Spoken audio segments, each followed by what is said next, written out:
বন্ধুরা, আজ শনিবার ৮ই মার্চ ২০২৫ ২৩শে ফাল্গুন। জানাচ্ছি পত্রিকাগুলোর প্রধান প্রধান শিরোনাম।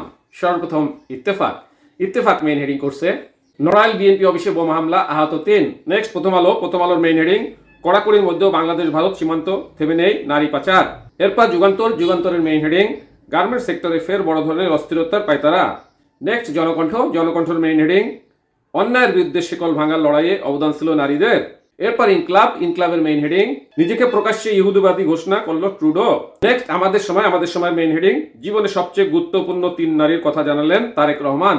এরপর সমকালের মেইন হেডিং সিরিয়ায় আসাদ অনুসারী ১৬২ বিদ্রোহীকে হত্যার অভিযোগ। নেক্সট জাইদিনের মেইন হেডিং সিন্ডিকেটের কারসাজির ফাঁদে চাল আমদানি। এরপর মানবজমিনের মেইন হেডিং ইঞ্জিনে অগ্নিকাণ্ড, ঢাকা ময়মনসিংহ রুটে রেল যোগাযোগ বন্ধ।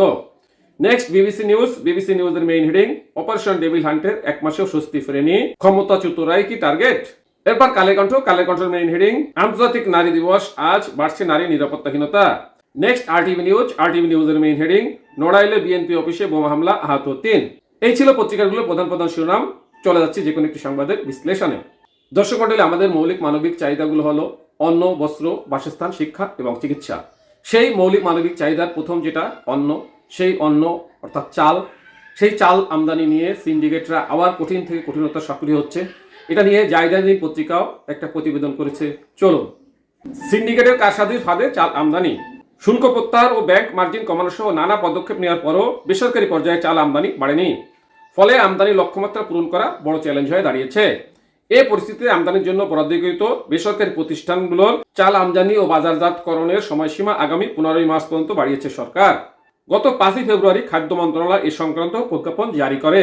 তবে সময় বৃদ্ধির পরও বেসরকারি পর্যায়ে চাল আমদানির গতি সেভাবে বাড়েনি, বরং বেসরকারি চাল আমদানিকারকরা আগের মতো এই ব্যাপারে অনাগ্রহ দেখিয়ে যাচ্ছেন। বাজার পর্যবেক্ষকরা বলেছেন, বাজার সিন্ডিকেটের ফাঁদে পড়েছে চাল আমদানি। এ চক্র নানা অজুহাতে আমদানি লাগাম টেনে ধরে বাজার থেকে অতিরিক্ত মুনাফা নেওয়ার টার্গেটে রয়েছে। প্রভাবশালী এই চক্র চাল সিন্ডিকেটের কারণে কৃষকরা ধানের ন্যায্য মূল্য না পেলেও ভরা মৌসুমে ঠিকই চালের বাজার বাড়ছে। এদিকে বেসরকারি আমদানিকারকদের দাবি, ডলার সংকটের কারণে প্রয়োজন মাফিক এলসি খুলতে পারছেন না তারা।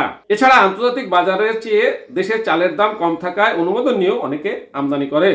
তবে সম্প্রতি বিশ্ববাজারে চালের দাম কমতে থাকায় এবং দেশীয় বাজারে দামের ঊর্ধ্বমুখী হওয়ায় আমদানিকারকদের চাল আমদানি এখন আগ্রহ কিছুটা বেড়েছে।